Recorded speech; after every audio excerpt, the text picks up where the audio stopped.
ثم أورد رحمه الله تعالى حديث أبي زيد أسامة بن زيد بن حارثة رضي الله عنه قال: سمعت رسول الله صلى الله عليه وسلم يقول: يؤتى بالرجل يوم القيامة فيلقى في النار فتندلق أقتاب بطنه فيدور بها كما يدور الحمار في الرحى، فيجتمع إليه أهل النار فيقولون: يا فلان ما لك؟ ألم تك تأمر بالمعروف وتنهى عن المنكر؟ فيقول: بلى، كنت آمر بالمعروف ولا آتيه، وأنهى عن المنكر وآتيه. متفق عليه. قوله تندلق هو بالدال المهملة ومعناه تخرج، والأقتاب الأمعاء واحدها قتب،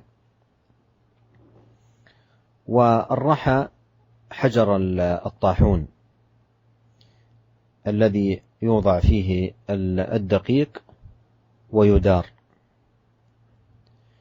وهذا الحديث فيه وعيد شديد جدا وتحذير بالغ من أن يكون العبد بهذه الصفة والعياذ بالله، يأمر الناس بالمعروف ولا يفعله، وينهاهم عن المنكر ويفعله. ومر معنا في القرآن قول الله سبحانه: كبر مقتا عند الله أن تقولوا ما لا تفعلون.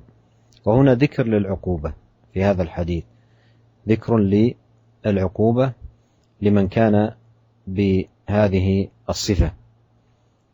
والنبي عليه الصلاة والسلام ذكر أمرا مغيبا أطلعه الله سبحانه وتعالى عليه مما يكون يوم القيامة، وأفصح عن هذا الأمر المغيب وأوضحه بجلاء في هذا الحديث، وأنه يؤتى بالرجل يوم القيامة فيلقى في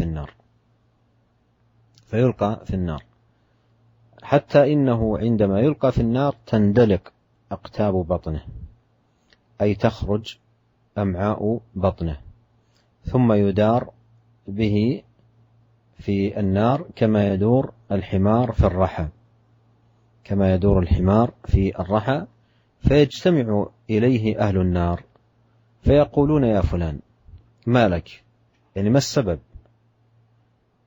ألم تك تأمر بالمعروف وتنهى عن المنكر؟ يتعجبون أنهم كانوا يعلمون من حاله في الحياة الدنيا أنه يأمر بالمعروف وينهى عن المنكر، أي مشهور بينهم في الدعوة والنصح والتحذير من المنكرات والحث على المعروف، معروف بذلك ومشهور بينهم في هذا الأمر، فيتعجبون من حاله كيف أصبح مثلهم في النار. فيقول لهم: بلى، كنت أأمر بالمعروف وكنت أنهى عن المنكر، لكن كنت آمر بالمعروف ولا آتيه، وأنهى عن المنكر وآتيه، أي أنه يفعل خلاف ما يدعو إليه. فأصبح أو نال هذه العقوبة الشديدة في النار، أنه يلقى فيها وتندلق أقتاب بطنه، تخرج مع بطنه، ويدار به في النار كما يطاف أو كما يطوف كما يدور الحمار في الرحى.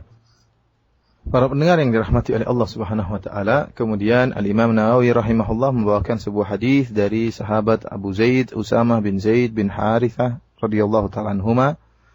Beliau berkata, "Sami'tu Rasulullah sallallahu alaihi wasallam yaqul." Aku mendengar Rasulullah sallallahu alaihi wasallam bersabda, "Yu'ta birrajuli yaumal qiyamati fayulqa finnar." Didatangkan seorang lelaki pada hari kiamat, kemudian dilemparkan dalam neraka jahanam. Fatandaliqu aqtabu batnihi. Maka kemudian usus-usus perutnya pun teruraikan. fayaduru biha kama yadurul himaru fir raha. Maka usus-ususnya tersebut memutar orang ini, dia muter-muter sambil ususnya terurai, sebagaimana himar, sebagaimana keledai berputar di roha. Roha adalah sebuah dua batu yang digunakan untuk menggiling gandum atau menggiling daqiq, ya, yang diputar oleh himar sehingga menggiling kacang-kacangan seperti gandum dan yang lainnya.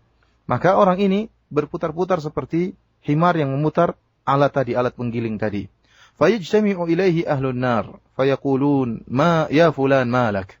Maka penduduk neraka berkumpul mengelilingi orang ini, ya, di sekitar orang ini dan bertanya kepada orang ini, ya fulan malak. Wahai fulan, ada apa dengan engkau? Alam taku ta'muru bil ma'rufi wa tanha 'anil munkar? Bukankah engkau dahulu mengajak untuk perbuatan kebajikan dan mencegah dari perbuatan kemungkaran? Fayaqulu bala. Orang ini pun berkata, benar. Kuntu amuru bil ma'ruf wala ati. Aku dulu mengajak manusia untuk mengerjakan kebajikan, akan tapi aku sendiri tidak mengerjakannya. Wa anha 'anil munkar wa ati. Dan aku melarang manusia untuk mengerjakan kemungkaran, sementara aku sendiri mengerjakan kemungkaran tersebut. Hadis ini hadis yang sahih yang diriwayatkan oleh Al-Imam Al-Bukhari dan Al-Imam Muslim dalam sahih mereka berdua. Para pendengar yang dirahmati oleh Allah Subhanahu wa taala, dalam hadis ini terdapat peringatan keras dan ancaman yang keras, ya, terhadap orang yang memiliki sifat seperti ini, yaitu seorang yang menyeru masyarakat untuk mengerjakan kebajikan sementara dia sendiri tidak mengerjakan kebajikan tersebut, atau dia mencegah masyarakat, melarang masyarakat untuk mengerjakan kemungkaran sementara dia sendiri melakukan kemungkaran tersebut. Dan telah lalu firman Allah Subhanahu wa taala, yaitu kabura maqatan 'indallahi an taqulu ma la taf'alun. Firman Allah Subhanahu wa taala, sungguh besar kemurkaan Allah akibat apa yang kalian tidak kerjakan, kalian mengucapkan apa yang tidak kalian kerjakan. Ini mendatangkan kemurkaan Allah yang besar. Dan dalam hadis ini disebutkan tentang hukuman yang Allah berikan. Kemurkaan Allah tersebut, ya, ternyata dijelaskan oleh Nabi sallallahu alaihi wasallam, ya, hukuman yang berat kepada orang yang seperti ini sifatnya. Di mana Nabi sallallahu alaihi wasallam, ya, dibukakan oleh Allah Subhanahu wa taala tentang hal gaib yang akan terjadi pada hari kiamat kelak. Dan Nabi sallallahu alaihi wasallam menjelaskan dengan sangat jelas bagaimana kondisi orang yang seperti ini pada hari kiamat kelak. Orang yang seperti ini yang menyuruh kepada kebajikan namun dia tidak mengerjakannya, melarang dari kemungkaran malah dia mengerjakannya. Orang ini apa? Yulqa finnar, akan dilemparkan di neraka jahanam. Begitu dia dilemparkan dalam neraka jahanam dan sampai di neraka jahanam, maka terbukalah perutnya dan terurailah usus-ususnya. Ya, kemudian ususnya tadi memutari dia, membuat dia seperti terputar. Ya, seakan-akan seperti himar, ya, seperti keledai yang terputar di alat penggilingan, memutar alat penggilingan. Dan demikianlah dia terputar-putar terus, disiksa dalam neraka jahanam. Maka tatkala kondisinya seperti itu, datanglah penduduk neraka di sekeliling orang ini. Terheran-heran melihat kondisi orang ini, karena penduduk neraka mengenal orang ini. Mereka bertanya, ya fulan malak. Wahai fulan, apa gerangan, apa sebab kenapa engkau bisa di sini, di neraka bersama kami? Alam taku ta'muru bil ma'ruf wa tanha 'anil munkar. Bukankah engkau dulu tatkala di dunia, ya, menyeru kepada kebajikan dan mencegah dari kemungkaran? Rupanya orang yang sedang disiksa oleh Allah Subhanahu wa taala adalah seorang dai yang terkenal, yang dikenal oleh masyarakat, yang selalu menyeru kepada kebajikan dan selalu melarang dari kemungkaran, dikenal dengan dakwahnya, dikenal dengan nasihat-nasihatnya. Akan tapi kenapa dia dimasukkan dalam neraka jahanam? Inilah yang menjadikan penduduk neraka ya ta'ajjabun. Mereka menjadi bingung dan heran melihat kondisi orang ini, dai yang terkenal malah diazab bersama mereka pelaku kemaksiatan. Maka mereka bertanya, bukankah engkau dulu menyeru kepada kebajikan dan mencegah dari kemungkaran? Maka dai ini berkata, bala, benar. Kuntu amuru bil ma'ruf wala atih. Dulu aku menyeru kepada kebajikan, mengajak manusia mengajak kepada kebajikan, akan tapi aku tidak mengerjakan kebajikan tersebut. Wa anha 'anil munkar wa atih. Dan aku dahulu melarang masyarakat dari kemungkaran, sementara aku sendiri mengerjakannya. Lihatlah bagaimana kondisi orang seperti ini disiksa Allah Subhanahu wa taala dengan siksa yang amat pedih. Oleh karenanya, hadis ini merupakan peringatan yang keras, ya, karena di situ ada hukuman yang keras Di neraka jahanam bagi orang yang menyuruh kepada kebajikan namun tidak mengerjakannya, mencegah dari kemungkaran malah mengerjakannya, orang seperti ini akan dilemparkan dalam neraka jahanam. Kemudian tatkala dia tiba di neraka jahanam maka terurailah usus-ususnya, kemudian dia diputar-putar sebagaimana himar, sebagaimana keledai yang berputar-putar di sekeliling alat penggiling.